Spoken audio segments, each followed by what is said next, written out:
শীতলকুচির উকিল বর্মনে অপহরণকাণ্ডের ঘটনা রেশ কাটতে না কাটতে আবারও শীতলকুচিতে এক ভারতীয় কৃষককে অপহরণ করল ভারতীয় বাংলাদেশের দুষ্কৃতীরা বলে অভিযোগ। এদিন শীতলকুচি গলিনাহাটি গ্রাম পঞ্চায়েতের মিরাপাড়া এলাকায় এক কৃষক, তিনি জমিতে চাষ করতে গিয়েছিলেন। সেখানে বাংলাদেশের কিছু ছাগল এবং গরু তাদের জমিতে ফসল খাচ্ছিল। এই নিয়ে বাংলাদেশের দুষ্কৃতীদের সঙ্গে সেই ভারতীয় কৃষকের মধ্যে বচসা হয়। এরপর ওই দুষ্কৃতীরা ভারতীয় কৃষককে অপহরণ করে নিয়ে যায়। এই ঘটনায় এলাকায় চাঞ্চল্যের সৃষ্টি হয়েছে এবং বিষয়টি তারা বিএসএফ ফ্ল্যাগ মিটিং ইতিমধ্যেই শুরু করেছে বলে জানা গেছে। এই ঘটনায় আতঙ্কিত এলাকার চাষিরা, তারা বলছেন যে তারা আর বাংলাদেশের ওপারে, কাঁটাতারের ওপারে তারা আর চাষ করতে যাবেন না। এই নিয়ে আতঙ্ক তৈরি হয়েছে, প্রচুর মানুষ সেখানে ভিড় জমান। তবে ওই ভারতীয় কৃষককে ফিরিয়ে আনার বিষয়ে প্রশাসন তৎপর শুরু করেছেন। শীতলকুচির উকিল বর্মনের অপহরণের ঘটনার রেশ কাটতে না কাটতেই আবারও শীতলকুচি ব্লকের গোলেনাহাটে গ্রাম পঞ্চায়েতের মিরাপাড়া সীমান্তে এক ভারতীয় কৃষককে অপহরণ করেন বাংলাদেশের দুষ্কৃতীরা বলে অভিযোগ। জানা গেছে অপহৃত কৃষকের নাম কৃষ্ণকান্ত বর্মন। জানা গেছে কৃষ্ণকান্ত বর্মন ও তার আত্মীয় কাঁটাতারের বেড়ার ওপারে জমিতে কাজ করতে গিয়েছিলেন। সেই সময় বাংলাদেশের ছাগল এসে তাদের জমির ধান খেয়ে নেয়। এই নিয়ে বাংলাদেশের দুষ্কৃতীদের সঙ্গে তাদের বচসা হয়। এরপর বাংলাদেশের দুষ্কৃতীরা ও কৃষ্ণকান্ত বর্মনকে অপহরণ করে নিয়ে যায়। খবর পেয়ে ঘটনা চলে আসেন প্রশাসনের কর্তারা এবং বিএসএফ এর জওয়ানরা। ইতিমধ্যেই জানা গেছে বিএসএফ এবং বিজিবির মধ্যে ফ্ল্যাগ বেটিং শুরু হয়েছে। তবে এখনো পর্যন্ত কৃষ্ণকান্ত বর্মনকে ফেরত দেওয়া হয়নি। আমাদের এখানে কৃষ্ণ বর্মন, তিনি কাজে জমি দেখাশোনা করার জন্য গেছিলেন।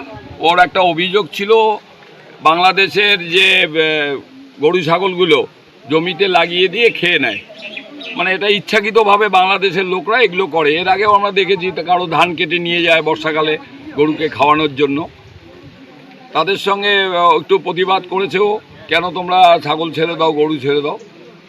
একটা বর্ষা হয়েছে, হওয়ার পরে ও একাই ছিল, ওরা সংখ্যায় বেশি ছিল, তখন তুলে নিয়ে যায়।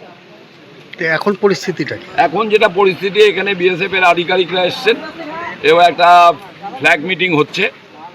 সেখানে আমাদের বিএসএফের যারা এখানকার চার্জে আছেন তারাও গেছেন, বিজেপির যারা আছেন তারাও এসছেন। তারা বলছেন তাদের বড় অফিসার এলে তারপরে আলোচনা হবে, আলোচনা হওয়ার পরে একটা নিরসন হবে।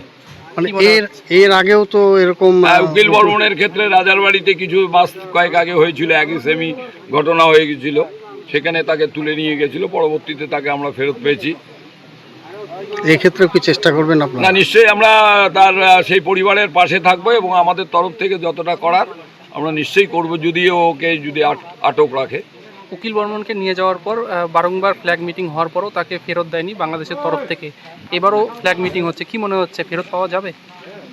এবারের ঘটনাটা আর গতবারের ঘটনার মধ্যে একটু ফারাক আছে। তো আমার মনে হয় ওদেরও সদিচ্ছা যদি থাকে, বিজেপির সদিচ্ছা থাকলে মনে হয় দিয়ে দেবে।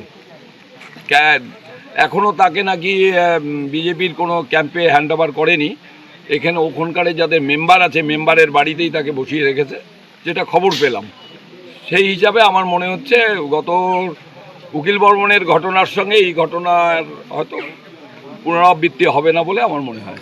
কৃষকরা এই মুহূর্তে আতঙ্কিত রয়েছে। ওদিকে ছাগল নিয়ে কেঁচাল চলছে, ও আবার ছাগল খাওয়া ধরছে, তাকে নিয়ে কেঁচাল হয়েছে। কাকে নিয়ে গেছে? ওই যে ভাইটাকে নিয়ে গেছে। কি নাম আপনার ভাইয়ের? কৃষ্ণকান্ত বর্মন। উনি কি সীমান্তের উপরে কাজ করছিল? না, ওইখানে গড়তেই।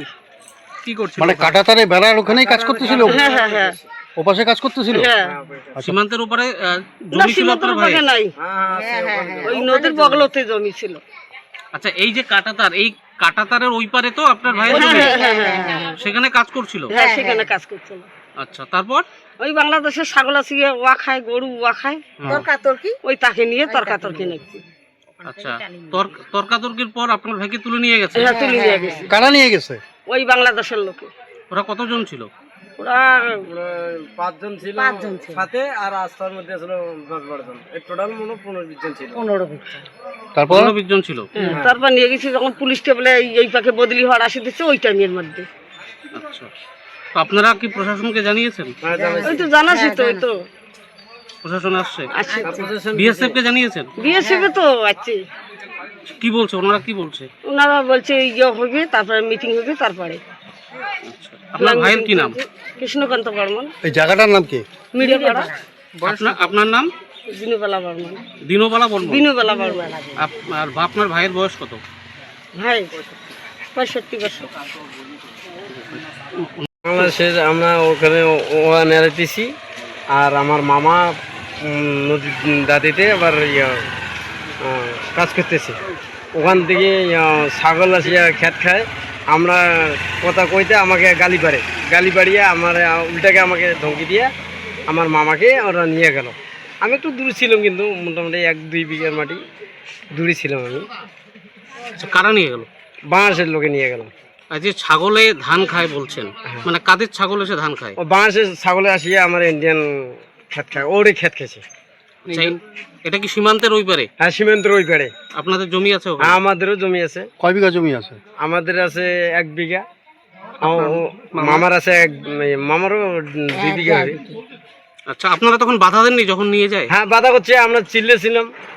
যখন চিল্লেছিলাম তখন ওরা শুনে না, তারপর যখন শুনে না তা আমরা ফিরে আসলাম। তখন ওখানে তো বিএসএফ 12-10 মিনিটে পাল্টাপাল্টি হয়, তো সেই সময়টাতে নিয়ে সেই সময়তেই নিয়ে গেছি। সেই সময় কতজন লোক ছিল? ওরা সাথে ছিল 5 জন, আস্থার মধ্যে ছিল মোটামুটি 10-12 জন, টোটাল 15-20 জন ছিল ওরা। মানে ওনাকে কি কাঁধে করে তুলে নিয়ে হ্যাঁ, গেছে? কাঁধে করে নিয়ে গেছি। ওরা 2 জনে 2 পাশে ধরে একদম কাঁধে তুলে নিয়ে গেছে। কি চাইছেন আপনারা? আমরা চাচ্ছি শান্তি চাচ্ছি, লোকটাকে চাচ্ছি। এর আগেও শীতলকুচিতে একজনকে বাংলাদেশিরা তুলে নিয়ে গেছিল, এরপর এখন আপনার মামাকে। হ্যাঁ। কতটা আতঙ্কে আছে? হ্যাঁ, বর্তমানে আমরা আতঙ্কে আছি। তো আমরা ওর সুষমন ওখানে কাজ করতে পারি না, আমরা কখন কী হবে না এই তার মধ্যে হয়ে গেল। কি নাম আপনার? আমার নাম সূর্যদেব বর্মন। আপনার মামা হয়? আমার মামা হয়। ওই জায়গাটার কি নাম যে ওই পাশে? ওই পাশে ওটা নীলাপাড়া। না, ও বাংলাদেশটা, হ্যাঁ। বাংলাদেশটা হচ্ছে গেন্দুগুড়ি। গেন্দুগুড়ি? কোন জেলা পড়লো জান? ও জেলাটার নাম কোন জেলা? দইখানা ইয়া কি বাদিয়ে ওদিকে কথা তো কোয়ার না পাই আমরা। জেলাটার নামটা